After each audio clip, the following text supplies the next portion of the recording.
Oh, yours, of course.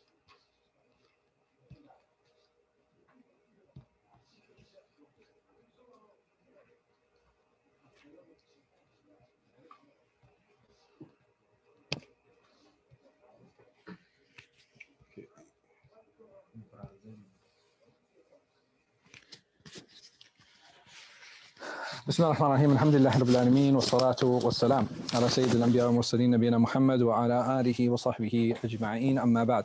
So for the past few classes we were tying up the relationship between taqwa and akhlaq and how important it was and how these two are very closely intertwined, right? And how these two actually set up a big portion of what it actually means to express taqwa in different ways, in different forms.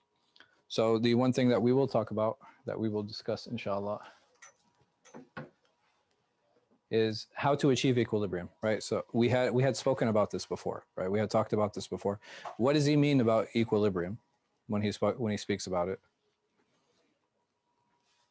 Balancing something. Right, balancing, right? So balancing what? What were some of the characteristics that he says that we need to balance? Aphorisms. There were four things. Okay, good. Appetence, shahwa, that was one.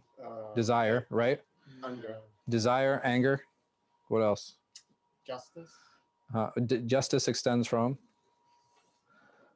that balance, right? So he said there are basically three, right? The ability to have balance, anger, and desire, right? These are the three that he had mentioned. And from those comes the aql, or the logical mind. So he says this can be achieved, or this equilibrium can be achieved in one of two ways. What do you think those ways are, based on previous discussions of Ghazāli? Yes. Through divine grace, or through struggle and. Good. So what is that? What does divine grace mean? It's just Allah blesses. He created you like that, right? Allah subhanahu wa ta'ala created you in this way, in this shape, in this form, and you are able to very naturally achieve that equilibrium. And what is the other way? All right, struggling, right? You got to work for it. Right? Some people are born with skills, some people are gifted skills, and some people have to work for those particular skills. And how do these take root in our soul? How is it that, remember we were talking about characteristics, how is it that I make these parts and parcel of my character? Generosity, courage, bravery, loyalty, right? How do I make those part of my character? How do I make that my character? What do I need to do? Practicing. Right, I got to keep practicing. So the soul can become accustomed to two things, right? It can become accustomed to good habits or to bad habits. And it's important to allow these to take root in the soul. Two things need to happen. We need to accustom ourselves to good habits, and we need to renounce evil ones at the same time. So these two things need to go on simultaneously. And it's something that's very logical, right? It's something that makes sense. It's not possible that I love generosity and I act on generosity, but at the same time, I enjoy being stingy, right? You can't have two opposites exist. So it's not like these are two separate actions. Does that make sense? Right? Like when you're working toward one, you're automatically going to start renouncing the opposite of that. So what is the ultimate goal behind all of this? And this is something that we've spoken about and we've talked about many times, and I'm sure I don't have to repeat myself. Right? It's purification, right? It's to remove love of this world and replace it with loving Allah subhanahu wa ta'ala. And when he says this, right, when he talks about love of this world and replacing it with the love of Allah, does he mean a complete removal? No, he doesn't. What does he actually mean? Using the world to get you to Ahsant, right? So what happens is that you actually learn to channel this, right? You learn to channel love of this world for the pleasure of Allah subhanahu wa ta'ala. So there are certain milestones that he actually even mentions that we should look for in the struggle and during the struggle. Some of those milestones mean that I start feeling that I want to meet Allah, right? That I look forward to and I love meeting him. Other things I should look for is that every time I'm now blessed with loving Allah subhanahu wa ta'ala, I have this ability and I want to draw nearer to him. What are some actions that I can do? Take a chair. What are some things that I need to look for? Certain actions now, I will use those as a means to draw near to Allah subhanahu wa ta'ala. My anger, I will now, again, I will channel it and I will direct it to drawing near to Allah. And what are some ways that we mentioned that we can utilize our anger? Courage. Right? And courage. Courage is a great, it's a great, what do you call it? Expression of that. What are some other things? What are some praiseworthy characteristics of anger? Right, defense, right? Self-defense of family, wealth, loved ones, right? Community, like these are all things. Defending the Prophet sallallahu alaihi wasallam, defending the religion, right? These are all reasonable means of utilizing anger. Desire. What are some things? What are some ways I can channel my desire, my shahwa, my appetence? Right, doing good deeds. Right, I have an appetite for good deeds. Like when I do one, I want to do more, right? If I enjoy learning and seeking knowledge, I want to learn and I want to seek more, right? This desire to do good deeds, this desire to move forward, it can be channeled in a very, very positive way. And there are other examples. I mean, there are so many other things that we can do where we can actually turn our life to that and turn every single action toward Allah subhanahu wa ta'ala and use it as a means of drawing near to him. And essentially, what is that? When I start turning all my actions toward Allah or for Allah's sake. What is the term that is used categorically throughout the Quran and the Sunnah? Tawakkul is part of it. Taqwa, ahsant. Right? That is the essence of taqwa. That is the essence of God consciousness. Is when I remember Him Azza wa Jal in every single one of my actions and every single one of my decisions. So the Prophet ﷺ, he said, "Ju'alat qurratu uyuni fi as-salah," that the coolness of my eyes has been made in the prayer, like seeking it, actually looking forward to it, wanting to indulge in it. How do we get there? How do we get to this point? What are some things that I can do that I can make my worship delightful? That I'm excited for it, that it doesn't feel like it's a chore. It starts with love. All right, love, ahsant, right? Love is something that's very fundamental. It's a very important part of the religion. We had touched on this before, that one of the best way to teach our children to love Allah is to what? Teach them to love us, right? And we have to become their gateways, right? We have to become their gateways. If our children never learn how to love, how can they learn how to love their creator? How can they learn how to love the Prophet Muhammad sallallahu alaihi wasallam? And this love is what is very fundamental. Why do we worship Allah? Because we seek His pleasure. We seek His pleasure. We seek His love. We seek His rida. Like, is there a balance there? You know, we seek His rida, we seek His pleasure, and we also fear. We fear His punishment. So there are examples of pleasure in vanity. Here, kings are wealthy. Kings, wealthy, now modern day celebrities, right? We hear about these rich, powerful people still being depressed, right? So they're not receiving fulfillment and they're not seeing fulfillment in that. Or this individual who's a gambler, he can lose his money, he can lose his home, he can lose his family, but if you gave him the opportunity to gamble again, right, he still would. Why? It's not the chance of winning. It's the pleasure that he gets from the act of gambling itself, right? It's that high, it's that thrill that he seeks.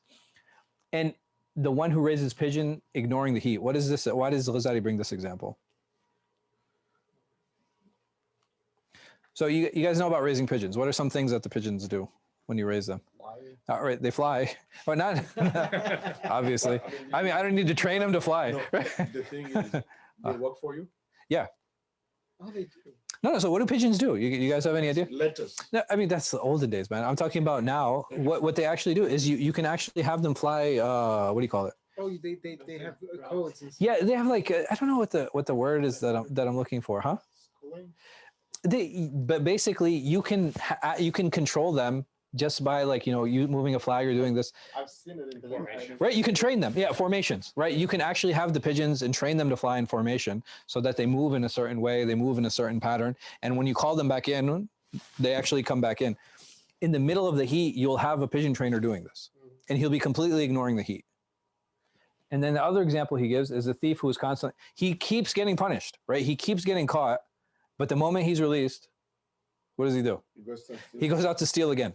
Why does Ghazāli bring all these examples? Pleasure and vanity. I'm sorry? Pleasure and vanity. What does that mean? Meaning, well, he is suggesting to replace that pleasure for the pleasure of toward Allah, which is not invented, which is very beneficial. Okay. In this world and the next. So he's basically saying that if I can seek pleasure and if I can seek fulfillment through all of these things,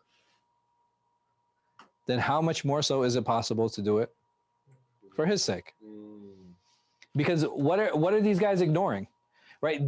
These kings in the world, during their depression and sadness, they will continue what? They're going to continue accumulating wealth, continuing trying to gain more power, right? Even though they're completely overlooking the depression and sadness, but that desire for wealth, like it's destroying them, right? It's literally destroying them inside, but they're still seeking it. Or this individual who's gambling, right? It's destroying him, his family, his life, but he's still seeking it. Now this person, he's just getting hot, right? Like, I think that's the only problem he has here. Or the thief who's constantly getting punished, right? They're willing to overlook certain things in search of that fulfillment in these superficial things. So loving good is similar to loving food and drink. Why does he mention that? And what does that mean? Essential and gives you energy. Okay. So what are some things like what is unique about food and drink? It's delicious. It's always delicious for you, man. But it's not like, Is it because you keep doing it? Like, okay, it's something you have to do, right? To sustain yourself. Absolutely. What else? Are there types of food or no? Yes, different types. Are there different types? And is there different quality of food? Yes. Yeah. Right. Some food is Very good. very good, right? And is good for you. And some food is bad and is very bad for you. He actually gives the example of mud. Like he's like, a person can reach a state and reach a point where he actually starts consuming mud and eating it, even though mud is not, it's not good for you. It's not edible. It's not beneficial. It's actually harmful, right? Depending on where you get the mud from. So just like that, if you love good, what kind of food are you going to love?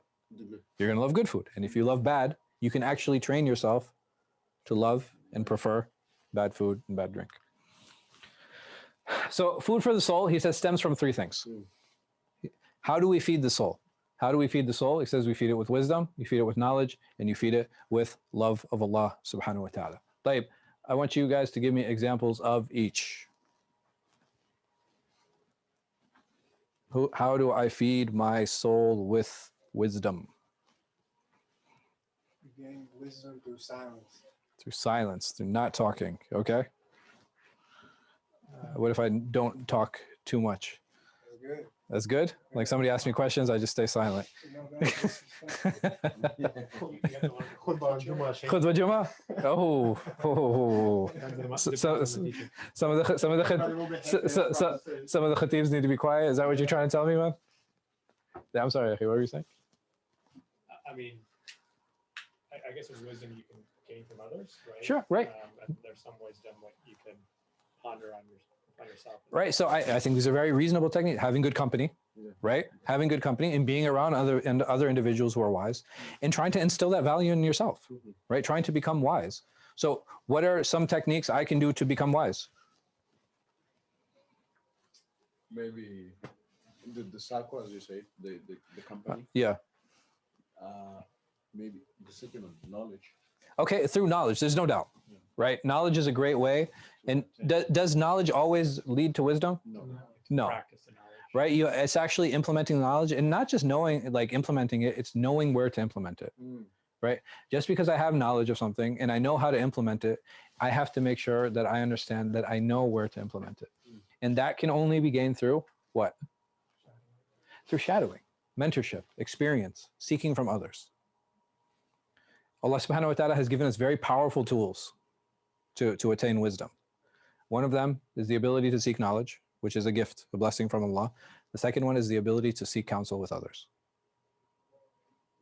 And that's something that even he Azza wa Jal commanded his prophet, the one who communicated directly with Allah, he commanded, وَشَاوِرْهُمْ فِي الْأَمْرِ, right? And seek counsel from them.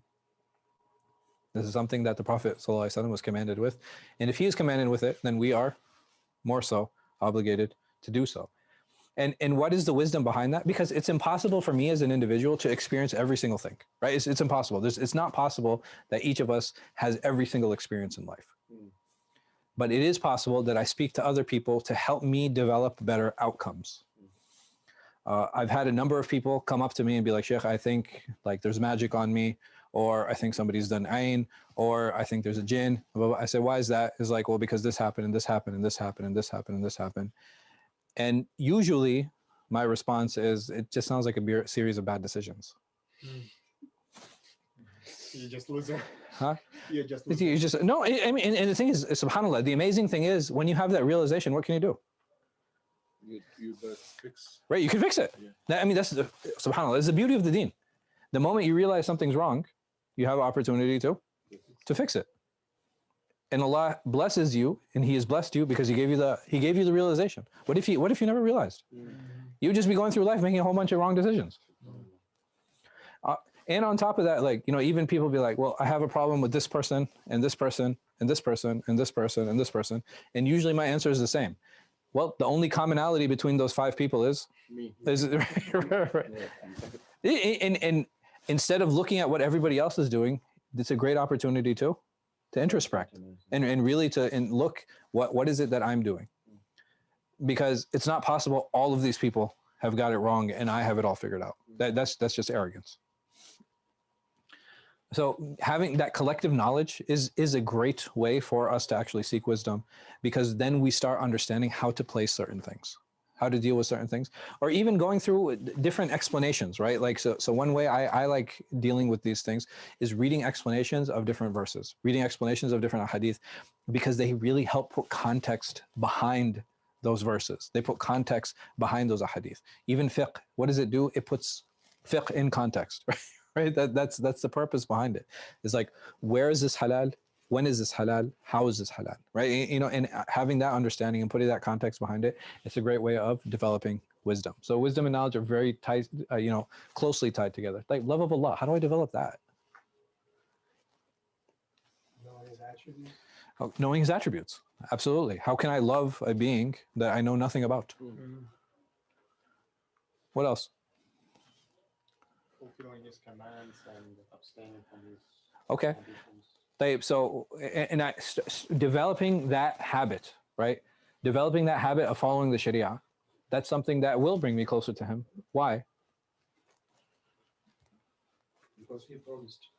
Right? He promised certain things for the person who followed them. Not just that, I'm now starting to develop more of an awareness, right? As I live my life, knowing what I'm obligated with and knowing what I have to stay away from, I'm starting to develop more of an awareness of my life. And because I'm developing more an awareness, I'm essentially developing a better awareness of Allah subhanahu wa ta'ala. And not just that, there are sometimes many things that we will get a deeper understanding of when we keep doing it.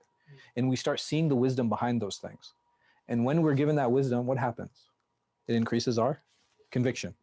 It increases our yaqeen, which is directly tied to our iman and to our faith. What else can we do? Admire His creation. Admire His creation, right? That's a great way of doing that. Pondering over Allah's signs, right? And Allah has 2 types of signs. What are they? Ayat kawniyah and ayat shar'iyah, right? The worldly signs are what? Like you said, right? The creation behind us. And even Allah subhanahu wa ta'ala says, وَفِي أَنفُسِكُمْ أَفَلَا تُبْصِرُونَ. Like even in yourselves, do you not see the signs that I've created? Like how magnificent a being each and every single one of us is. Like that's something that's fascinating, amazing. How the eye works, how the brain works, how we smell, right? Taste, all of these different ways that we intake information. I mean, it's absolutely amazing, wonderful, let alone the world around us. If any of you have gone hiking or to the beach, you know, it's just amazing. Looking up at the sky, you know, all of these different things Allah subhanahu wa ta'ala commands us, in addition to His Shara'i signs, in addition to His religious signs. Like what? The Quran, the major religious sign, a sign of Allah's greatness. His messenger, sallallahu alayhi wasallam, an amazing sign, an amazing being. So have just people like that existing is just, Right, it's just crazy. it is. You know, just imagining that such beings existed, you know, and the platform that they had and what they stood on, and understanding what true sincerity is. But, you know, subhanAllah, it's a lot of things, you know, even learning more about the Prophet ﷺ and knowing that Allah sent him is a pathway to bringing us closer to Allah subhanahu wa ta'ala. Just knowing that Allah chose this individual and this being to be his final messenger. Sallallahu alaihi wasallam. So how do we acquire good traits? And we had spoken about this. I don't think this is this is anything new. All right, good company is one way, but keep imitating that trait. So fake it till you make it, right? That's something that's really important. So when you keep imitating a trait that you enjoy, when you keep imitating a trait that you want to look for, eventually what happens? It becomes a character trait, right? It becomes part of you. And this is where Ghazāli actually talks about the relationship between the heart and the limbs. What is that relationship? What's in the heart reflects limbs or something like that? Okay, not just that, but also vice versa. My heart might not be into something, but when I start doing that action enough, what happens? The synchronizing. Right, it starts synchronizing. It's a very cyclical relationship that we have here, right? It's a very cyclical relationship. The heart has an effect on the limbs, and the limbs have an effect on the heart. There are many times, we had mentioned this previously, when I feel down or I feel depressed, a great way of kind of getting out of that is just going out for a walk, right? Going out for a walk, just dealing, seeing the world around you, and in changing the atmosphere, changing the setting, it has a huge effect on our hearts, right? It has a huge effect on our hearts. Heart, and like the relationship between all of these things, like the heart is a space. This is where the spiritual space, and it's also a space for our mental health, right? So if I could put one more, it'd probably be the heart, mind, and limbs, right? These are three types of health that is very important for us to make sure that we're keeping balanced. That our spiritual health is balanced with our mental health, is balanced with our physical health. So how do I balance my mental health? Acquire knowledge, use knowledge. Okay, knowledge is definitely part of it. Knowledge is definitely part of it. But what else? Knowledge, I feel, is more, it would apply more here. It'll have some effect here. It'll definitely help organize thoughts, but I think it's more spiritual. Controlling your sicknesses, heart sicknesses. I don't mean cardiological, meaning jealousy. It's more spiritual. Satisfying your needs, Okay, like what? like, just physical needs, and then your like emotional needs.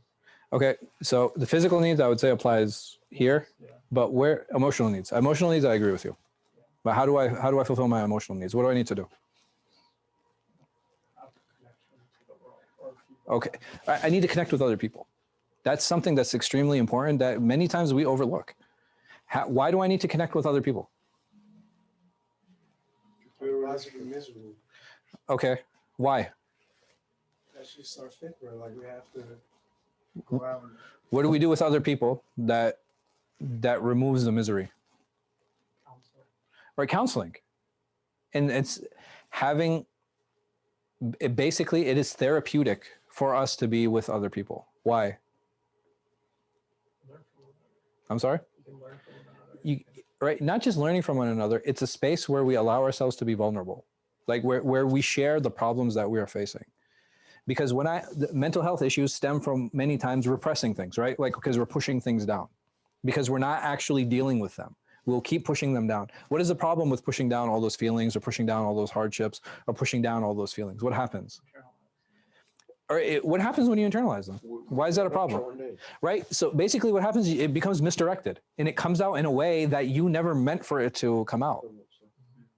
So having that therapeutic relationship with others, it's a great opportunity for us to allow ourselves to be vulnerable and share those things that we like or share those things that we dislike.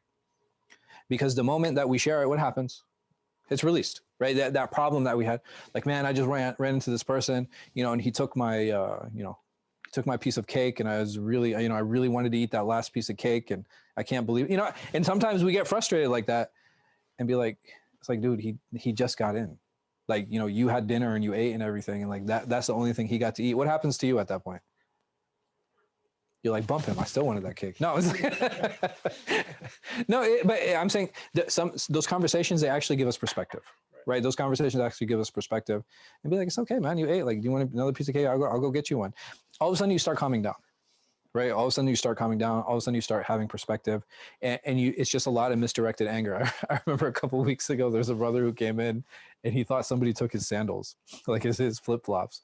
He was salty, like just upset, like, yeah, somebody, you guys got to do something about this, and blah, blah, blah. So I walked outside. I was like, okay, go ahead. Just take them. Yeah, like seriously, just take them. He's like, no, I don't want to take them. Like, I was like, I'm gifting them to you. Just take them, please. He's like, why should I have to take them? I was like, because I don't want to hear you anymore. Just please, just take them and get out, man. Why do you think that happened? Man, we're a fool. I'm sorry? Man, No, we're a fool. I mean, I actually kind of meant to do that, but I'm saying, no, but the question is, okay, why do you think he reacted in that way? Like, they're just flip-flops. The anger, man. Right? It's just misdirected. A lot of times we have all these repressed feelings and we come in and we take them out in the strangest place. Like, I really don't think it warranted exploding, right? Like they're just flip-flops. It's not a big deal, which he ended up fighting because he put him in the wrong place. But anyway, it's just that had he had the ability to actually focus, and listen, all of that didn't need to happen. But many times, because we don't deal with these problems on a daily basis and we don't actually learn how to digest and process our emotions, we end up exploding, right? We end up exploding and we end up hurting other people because of that. Nobody benefits. Nobody benefits. It's just everybody loses. How many times did they explode on you? Who, me? Oh, a lot of times. Oh, I've had like there's some great stories on people walk in like yelling and blah blah blah, and you sit down and you listen and you be like, listen, I'm just the Imam. I'm not in charge of the masjid, man. Like I don't make the rules. It's not like a dictatorship. And if that was the case, trust me, there'd be a few more layers before you got to me, right? Like, and that's the thing. It's just a lot of it is just misdirected anger. A lot of it is arrogance, right? Arrogance in the sense like, okay, this is how I mentally imagine a masjid to be or a space to be, and it needs to be the way that I envision it. Allah subhanahu wa ta'ala, that's why he calls the masajid what? Buyutullah. Why? Because it's not mine, it's not yours, it's not his, it's not hers, it's Allah's. And I can't just come and impose my vision of the masjid on the space. It's a community, it's a shared space. But it's important to keep that balance. Yes, go ahead. I heard you the last Jumu'ah commented on someone complaining on your shortness of the khutbah.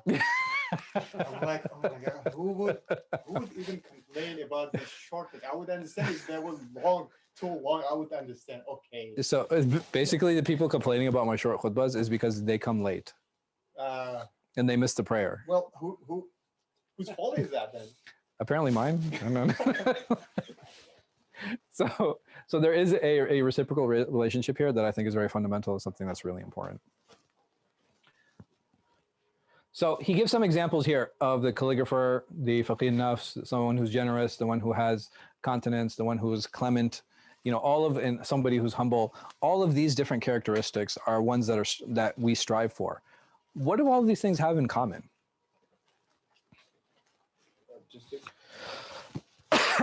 Yeah. Patience. So all of these have to do with like khudu, what I mean, and it's just they're actually really good translations of the terms, but the Arabic, basically they're different levels of humility and generosity. Okay. All right, that's all. But in homework, you guys can look these up.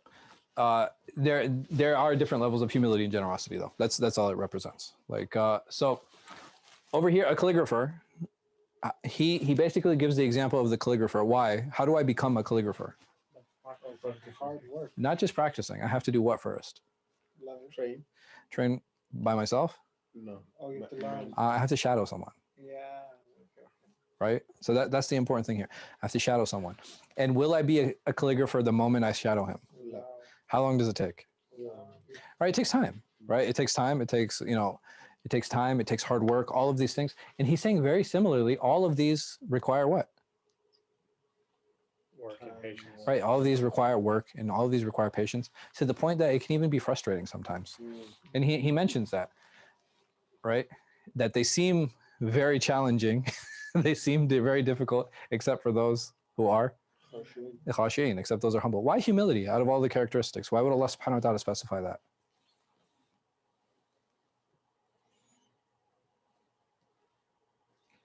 a certain methodical way of maybe I- going about it. I definitely agree. But do you think somebody arrogant could go through? Could They no, rush things. they're right? Impatient. They're impatient. All of those things. So, and that's what humility encompasses, right? That's what it embodies.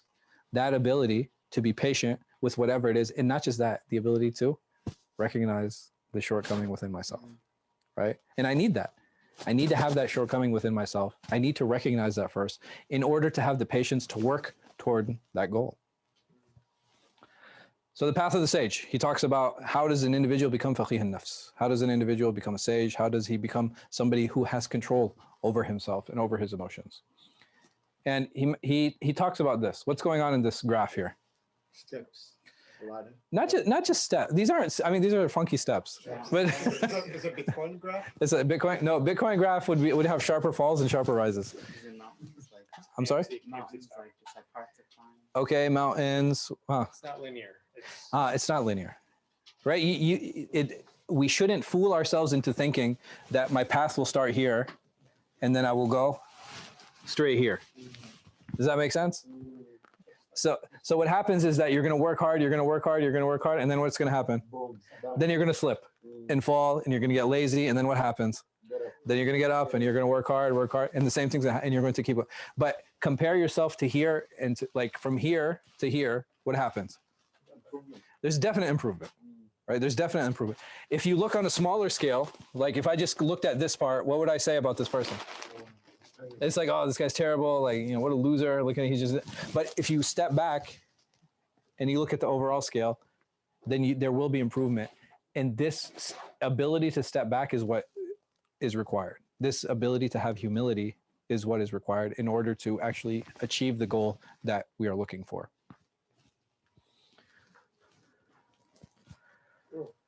Therefore, you put some words. Oh no. No, it's like different adhkar, Yeah. the different word. So, and he mentions here, and this is related to the previous graph, in that one mortal sin does not lead to damnation. What does that mean?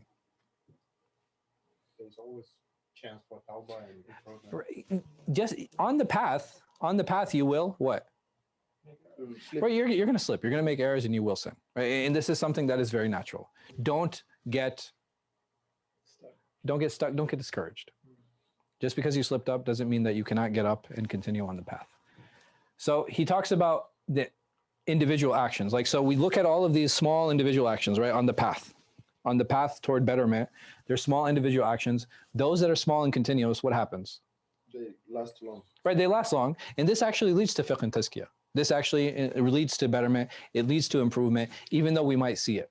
What is the opposite? What do you think is going to stop this person or stop those individual actions? Like big strides. Okay, setting lofty goals. Unrealistic goals. Unrealistic goals are usually set by who? New Year's resolution. Yeah, to be lazier. And laziness leads to abandonment. Eventually, the goals become so lofty That is unachievable. that's unachievable, and you Give up. just give up. And he says laziness is a huge discouraging factor. Oh, man. It's a huge discouraging factor.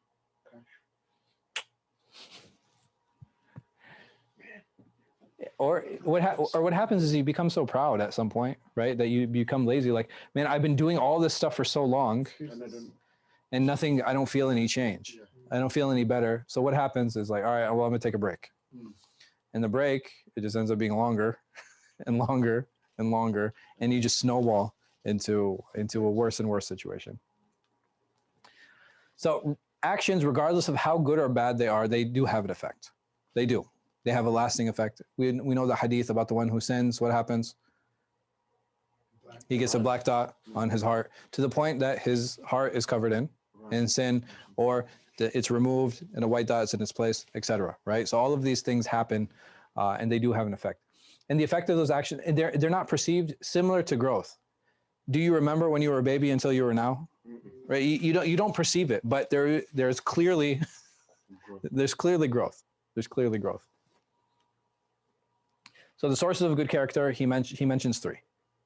And all of these all have an effect on each other. Innate disposition, the fitrah of an individual, accustoming oneself to beautiful deeds, getting into that training, making sure that we're doing good deeds. And what do you think the last one is? Company. Good company.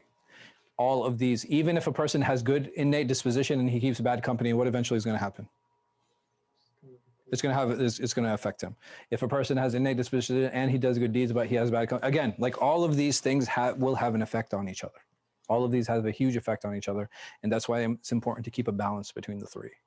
Yeah. What about like the other side of it, like practicing seclusion, like keeping away from people, you know, because like Imam Ghazāli, he did that. You know, I've read other like, you know, well-known imams and scholars where, or Abu Dawud, for example, you know, like they keep away from the people and they practice that as like, it's like a spiritual practice for them. To what extent?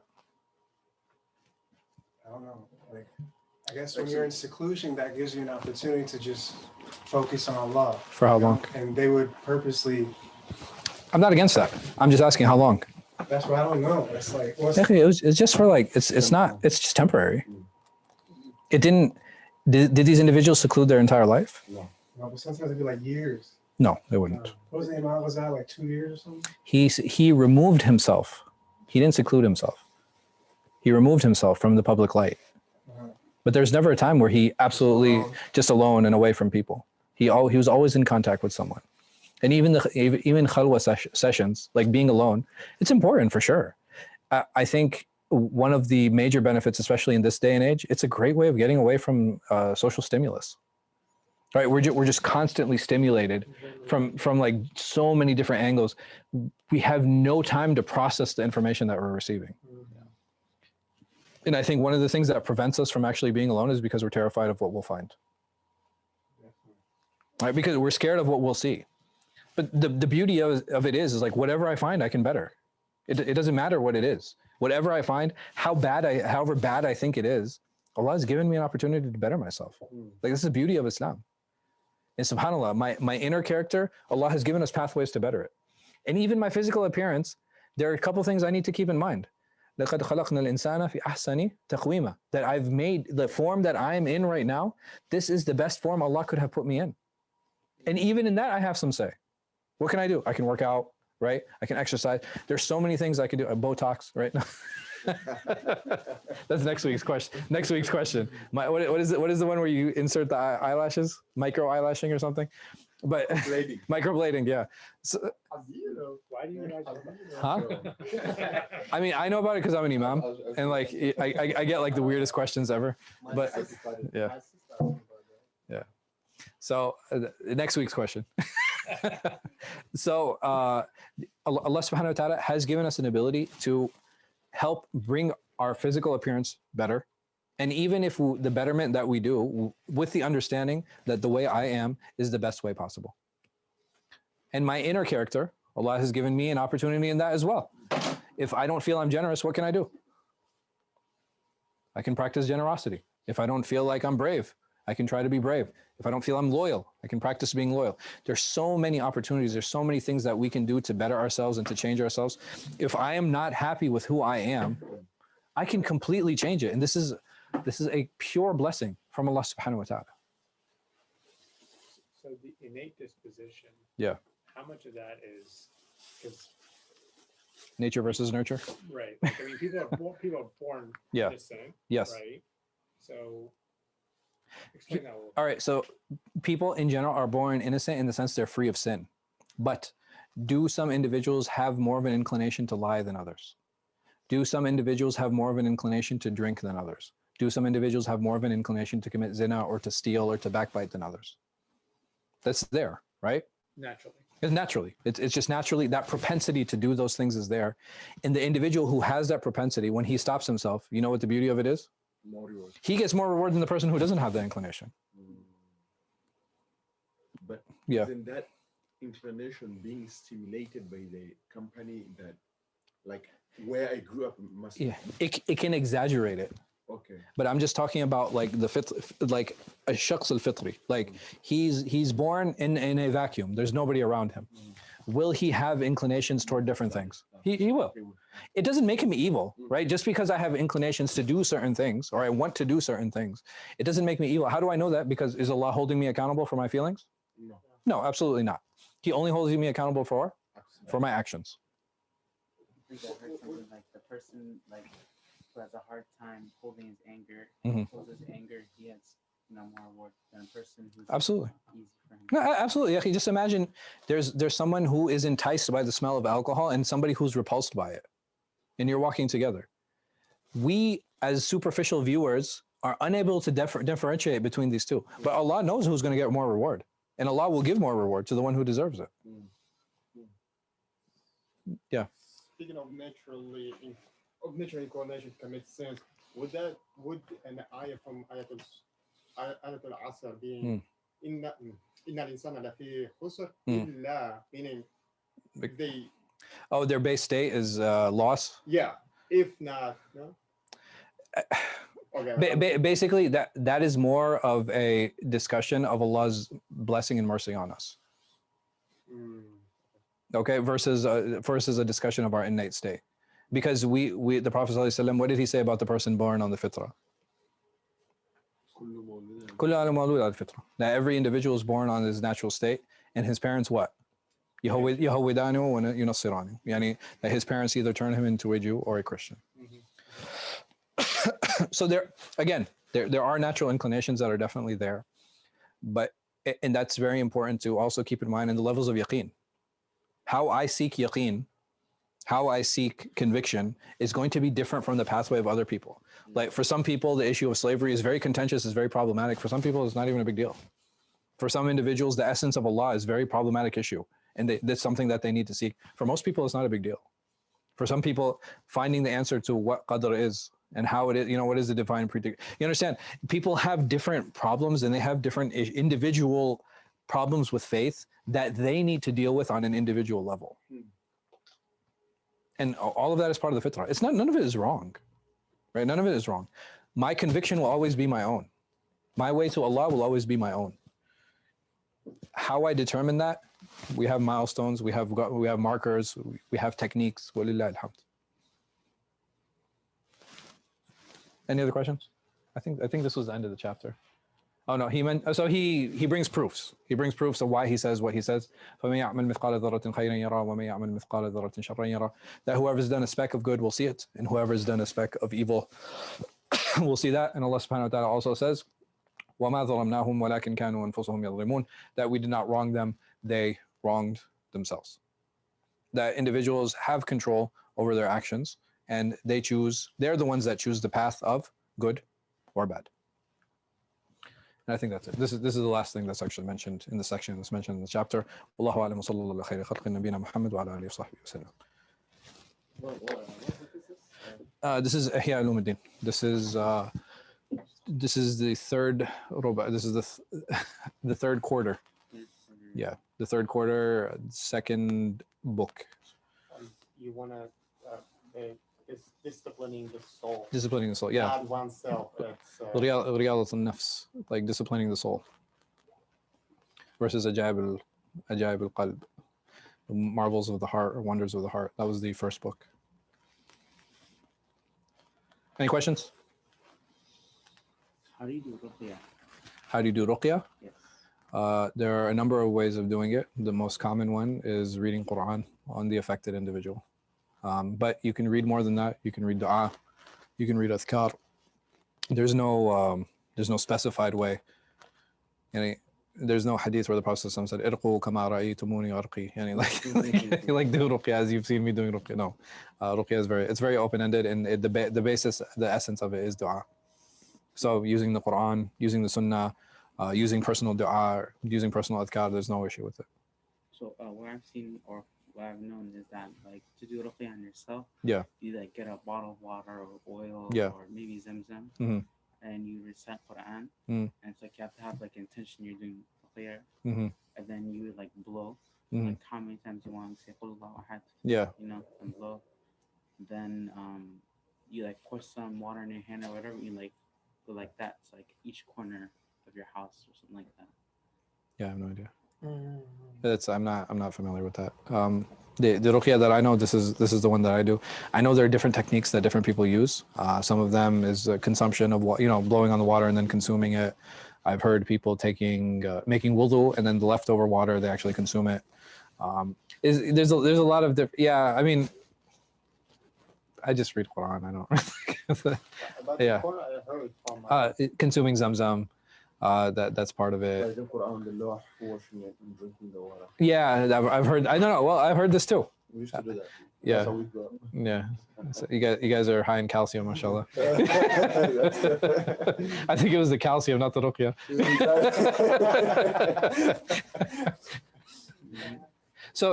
But because there's nothing that's really prescribed, in terms of ruqya, there is a level of creativity that's allowed in it. So all of these things that you're talking about, while individually people might find them strange, I don't really see them to be problematic. Might not be the way that I do it, but I don't see the big deal. I don't have a question, but a request. Could you one day, if you get the chance and time and willing, to do a presentation on sincerity, class, on riyah, showing off, on all these? Sure. Yeah. We can have a class just on sincerity.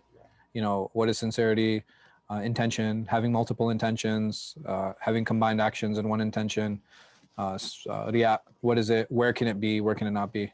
That's fine, inshallah. So we could do like a workshop on that. So this month is a special month at work because everyone's talking about Pride Month, yeah. right? And so you have to it's like the progressive thing to do, right? Mm-hmm. So I'm curious, like you mentioned about like innate characteristics. Is that how we should be thinking about? That's a good question. So is homosexuality a product of nature versus nurture, right? That's a very blunt way of asking the question. I don't know. It could be natural. And the reason I say that is because people have all kinds of natural dispositions toward different sin. And Allah might test somebody with this. And we're not accountable for how we feel. We're accountable for our actions. It's sodomy, essentially. That's the problem. The way we look at it is it's a sin that's an action, not the person. Yeah. So if I asked you, like, how do you feel about alcoholics? Yeah, not good. I mean, but the thing is, do you hate them? Do you love them? If you ask me, I'd be like nothing. No, I'm saying, but the thing is, like, I'd be neutral about it. Why? Because I deal with individuals as individuals.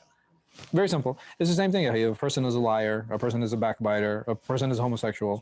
Sure. You deal with people as individuals. That's all. Putting a label across them is not helping anyone. And not just that. All of these different groups, I've heard horror stories. Even growing up, like the way that they dealt with gays, the way, call them faggots, and they would be beat up, they'd be taken behind school. And, I don't agree with your lifestyle, and it's definitely a sin, but it doesn't give me the right to abuse anyone. Just like I don't abuse somebody for lying, just like I don't abuse somebody for backbiting or abuse somebody for stealing. Like that, this doesn't give me a pass for that, because I'm personally repulsed by it. Is that right? So I'm more repulsed as an individual about homosexuality versus lying. For example, does my personal repulsion now give me the right to go and hurt somebody? Does it give you the right to speak more commonly about that? So if I speak about the individual, or am I speaking about the action? Right. Speaking about the action, I have full right to do that, and nobody can ever stop me from doing that. I was actually speaking to like a rabbi and priest about this, and they were like, well, what do you think about homosexuality? I was like, I think it's a sin. And they're like, yeah, but doesn't that, doesn't that make them like second class, and like won't that lead to more abuse and blah, blah, blah. I was like, you guys drink alcohol, right? And they're like, yeah. I was like, can I hang out with you? And that to me is a sin. And I said, you know what, let me take it the next step. I was like, you reject my God and you reject my messenger. And that to me is the greatest sin. And I'm still sitting here. Right. It's not, I said, don't, just because I feel something is a sin, it doesn't mean that I'm going to oppress the person who's falling into that particular sin. And I mean, there are some homosexuals that I know that I don't have a problem with them, but whatever, dude. Like what you do in your bedroom is your business. Like, just, I don't want to hear it. Like, just like I don't tell you what's going on in my bedroom. Like it's your business. It's mine. And for most of these cases, most, I'm not saying all, most of these cases, this person is non-Muslim. He has bigger problems. Like maybe Allah will forgive him for those homosexual acts, right? If he became Muslim, Yeah. but he will not forgive him for disbelieving in him. But Yeah. Sheikh, this actually a candid conversation I had with a brother, right? Yeah. Told me an individual Mm. came to the masjid Yeah. to take a shahada, Yeah. and he said that, you know, he said he was frank. He said, Mm. I'm gay, I'm gay. Yeah. but I'm interested in Islam and not to be Muslim. Okay. Was expelled. Yeah. He was expelled. Yeah, he was expelled. Yeah. And I actually confronted the brother. Yeah. Right? And he's like, no, you know, these people are trying to get into to infiltrate into our, you know, masajid like this. I was like, I don't Yeah. care. what the- No. what the Yes. agenda is. Everybody's out here to get us. And Aslan, I said, we should differentiate. It's like between him. it's like the Muslims are so dangerous. All 1% of us. So what do you think of, let's say, if an individual is Akhi. described as this? Akhi, if a is he person- okay with us or not? Akhi, if a person walks in and he says, I can't stop eating pork, I can't stop drinking alcohol. Akhi, during the time of the Prophet ﷺ, there was a guy who constantly drank alcohol. He would constantly get right. He would constantly be beat. He would constantly be whipped, and then he would still come back drunk again. The Sahabi who led the prayer drunk. You know what I mean? There's tolerance for sin that we just don't. You know, even with like the legalization of marriage, for example. And this is a very hot, contentious topic. Like, no, we need to be against it. We need to do this. Okay, tayyib, bring your arguments. I have no problem discussing it. But why is it that we have a tolerance for the legalization of alcohol, the legalization of tobacco, the legalization of gambling, the legalization of pornography, the legalization of prostitution in many states? I don't see a lot of Muslims crying about that stuff. But we do have a problem with the legalization of marriage for whatever reason. Like, you know, okay, this actually spreads more harm into society and it encourages people to do it, et cetera, et cetera, et cetera. Whatever your arguments might be, that's fine. Show me statistical data that more Muslims are becoming gay because of the legalization of gay marriage. Like, what, by them legalizing it, how has it changed the stigma in society? Like, society is already okay with being homosexual. Like, how is this preventing it or how is it encouraging it? Like that, again, this is a discussion that's okay to have. There's nothing wrong with having the discussion, whether you're for it or you're against it, whatever the case might be. But have a really shari discussion without having one of personal disgust. Your personal disgust is in its own place. Nobody's asking you to commit those acts or follow into them. And alhamdulillah, Allah hasn't tested you with that. Right? Okay. But what if he's tested some people with it? What are you going to do? Like, what kind of outlet are you going to create for them? How come you're not talking about the major problem, which is the education that's happening in our school systems, and you're not challenging any of those things? People, well, you know, this is the trend and this is what is going on. Really? Do you really believe like 95% of America is gay? It's actually less than 5%. So is it a loud minority that's speaking while the vast majority of people are staying quiet? Again, even if you have a problem with it or whatever the issue might be, like, does this need to be shoved down my throat? Like, does my 5-year-old need to learn about sex? I don't want my 5-year-old to know about heterosexual sex, let alone homosexual sex. Like, these are things that need to be discussed. Like, that is the root of the problem. By the time they're ready to get married, it's too late, Habibi. Like, you're already past the point of no return. Like, if you're having that discussion, it's way too late. But just sad fact I Yeah. wanted to share about this topic. A lot of men in Tajikistan, including some of my friends from the year, yeah, practicing Muslim maybe, but at the same time systematic zina committers. yeah, They commit zina at regularly. Yeah. At the same time, they are harsh homophobes. Yeah. And I'm like, dude, what they do is wrong. Is a sin is a sin. And what you do is wrong as well. Yeah. How do you differentiate that? No, again, it's personal disgust. That's all it is. I'm telling you, it's just that personal disgust. I find the action vile. I find the action disgusting. Therefore, it allows me to now put a classification on sins. Like, this is the number one sin. And for some people, the way they deal with it, not what they believe, but the way they deal with it, like, being gay is worse than kufr. I'm not sure how that's possible, but It's just double standards. It's double standards. It's always easy to criticize someone, but it's no, it's personal standards. It's just these double standards that we hold for many things. I mean, Yeah. Asking the bartender if Bro, you the meat is labiha. Oh, Yeah. I went out with Yeah. colleagues and work. Somebody Muslim, Bismillah, drinking alcohol. I'll say that. I know that might be like istihza bid-din, man. I don't know. Bismillah, drink. I was like, whoa. Allah protect us. But, and I think it's important to have these discussions. Like, number one, it's important to have the discussions, right? That's the first and foremost. And we also shouldn't shy away from what we believe. If I believe something is a sin, then who are you to judge me for it, or who are you to prevent me from believing in that? I'm not oppressing you. I'm not hurting you in any way. And not just that, the fact that it's a sin, is that something that applies here in this time and place, or is this something that is dealt with in the afterlife? Right? As long as as long as I'm not being oppressed, or you're not taking my right, what does it have to do with me?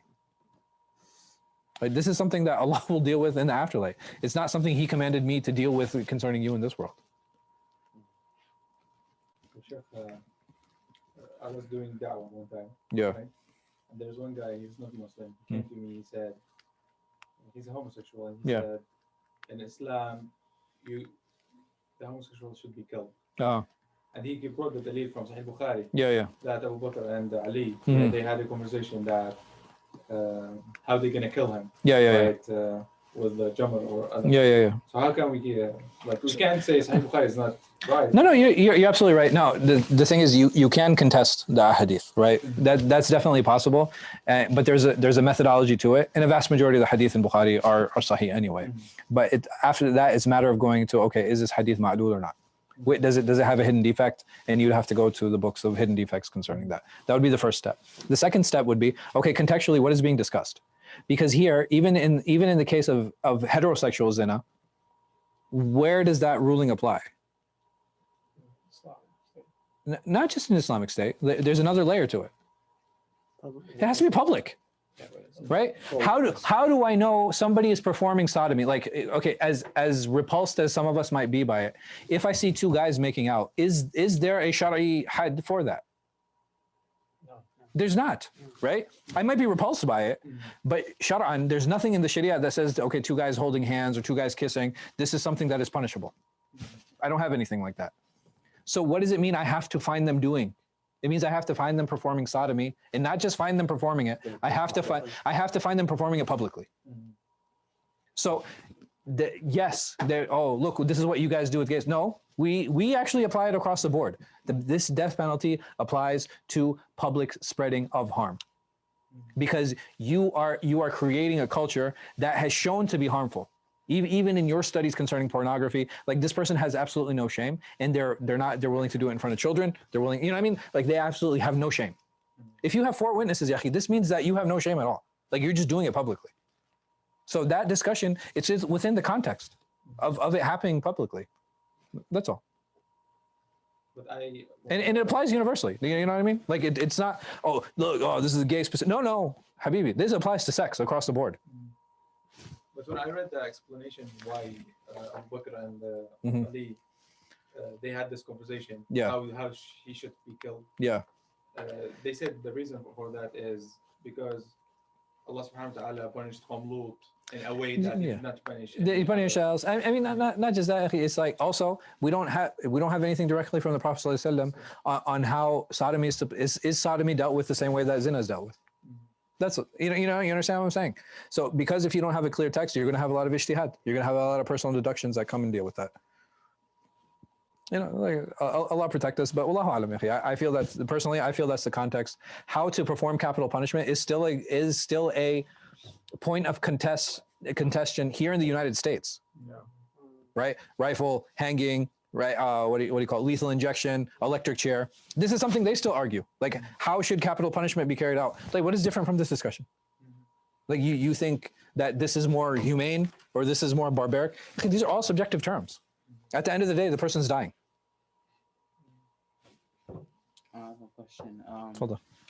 So, what is najis like in Islam? Like, for instance, like in fiqh, like, yeah. What is considered najis? Just very, very clearly and very quickly, categorically, is anything that comes out from the 2 private areas. Okay. All right. So whether it be urine, whether it be excrement, urine and excrement specifically would be considered najis. So if it, like, for instance, if urine was to touch, let's say, the floor, Yeah. and someone was to put their sajada on the floor and they was to pray, could you do that? Yes, because you're not praying on the najasa, you're praying over it. Okay. And somehow, some way, the najasa was to get on your clothes. Yeah. You have to remove that cloth. No, you just wash that area. Okay. And that's if you're aware of it. There is a tolerance in the Sharia for a limited amount of najasa. So if there's a slight splashback that is like unnoticeable, then your clothing's fine. You can pray in it. Any other questions? Yeah. Not even a loaded question. So, like, I see two approaches within Islam into how you approach, the dunya of the world. There's one where it's like you can strive for wealth, you can strive for leadership, you can strive for basically what this world has to offer as long as Allah is the end goal. You use those things to please Him, to do good deeds. That's the ideal. But then, like, I also hear another, like, school of thought, I guess you could say, where it's like abstain from those things, practice like zuhud, like keep away from worldly things, because even if you have good intentions, they can hinder you from goodness, they can hinder you from remembering Allah, being mindful of Allah. So it's like those are like two opposing views, which I have like a lot of internal conflicts with. It's like, how do you figure out how to navigate this world? Like what are we supposed to be doing? Like, am I supposed to just, what I'm trying to say? Yeah. Well, we discussed more of this. I think, was it last week? Right. I think we talked about it last week. Go back to the video from last week, inshallah. Watch that, and then come in next week, and then we'll talk about it. Okay. But like, what's like a quick answer? There's no quick answer. Is it just like, because like amongst the Sahaba, you see different paths, but it's like, what am I supposed to be doing? Like, I don't understand. All of these things are individual. Zuhud is individual. Like, my scale is different than your scale. Like, my measuring stick is different than your measuring stick. You need to determine what your limits are, and then you have to come to moderation. And whatever moderation is for you, that's what it's going to be. So there's no universal. There can't be. Answer. There can't be. It's not possible. We're all. I know so. We're all individuals. It's not possible that there's one like that's communism. Like, we all have to live on like $10 a month. There's nothing like that in Islam. Islam is not an authoritative religion at all. It's a very personal one. Because I see amongst within these certain texts where scholars are saying, like, for example, love of leadership, that's a sin, or it's not a sin, that it's an impurity within the heart. But then I hear like other scholars and imams saying, no, we should strive for leadership because the ummah needs better leaders. Or wealth, for example, another one, like, we should strive for wealth because the ummah needs more wealthy people. But then you hear people saying, no, like, you should abstain from that. Why do you think it's so different? Huh? Why do you think it's so different? Because it's individual. Like, yeah, everybody needs to seek their own path, akhi. It's not, they're just talking about their experience and what they feel is the right way for them. But the path is always going to be individual. That's why there is no universal answer.